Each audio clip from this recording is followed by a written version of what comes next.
Entonces pregunté por qué todo se vino abajo. Fue cuando me desmoroné y empezó el trabajo. Y verdaderamente fue la voz a destajo, un sentimiento a flor de piel, el mayor de los fracasos.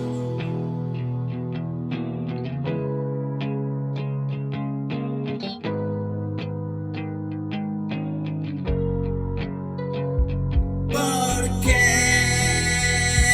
¿Por qué? ¿Por qué? ¿Por qué?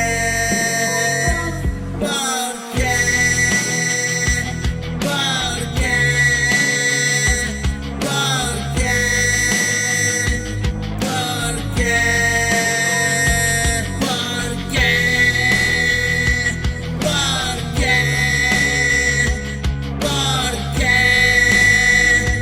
¿Por qué? ¿Por qué te has ido tan lejos? ¿Por qué aposté mi pellejo? ¿Por qué perdí los reflejos? ¿Por qué morí en mis callejas? ¿Por qué recuerdo esos tiempos? ¿Por qué nos hicimos viejos? ¿Por qué no tengo tus besos? ¿Por qué miramos al cielo?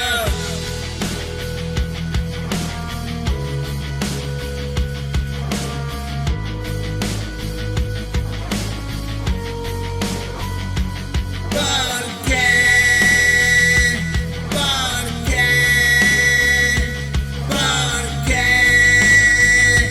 ¿Por qué? ¿Por qué?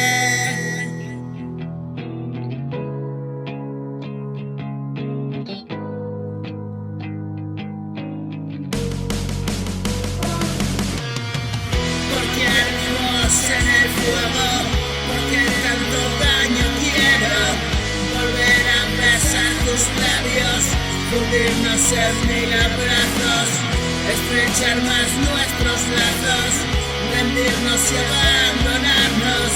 Cariño, no me hagas caso, mi amor está hecho pedazos.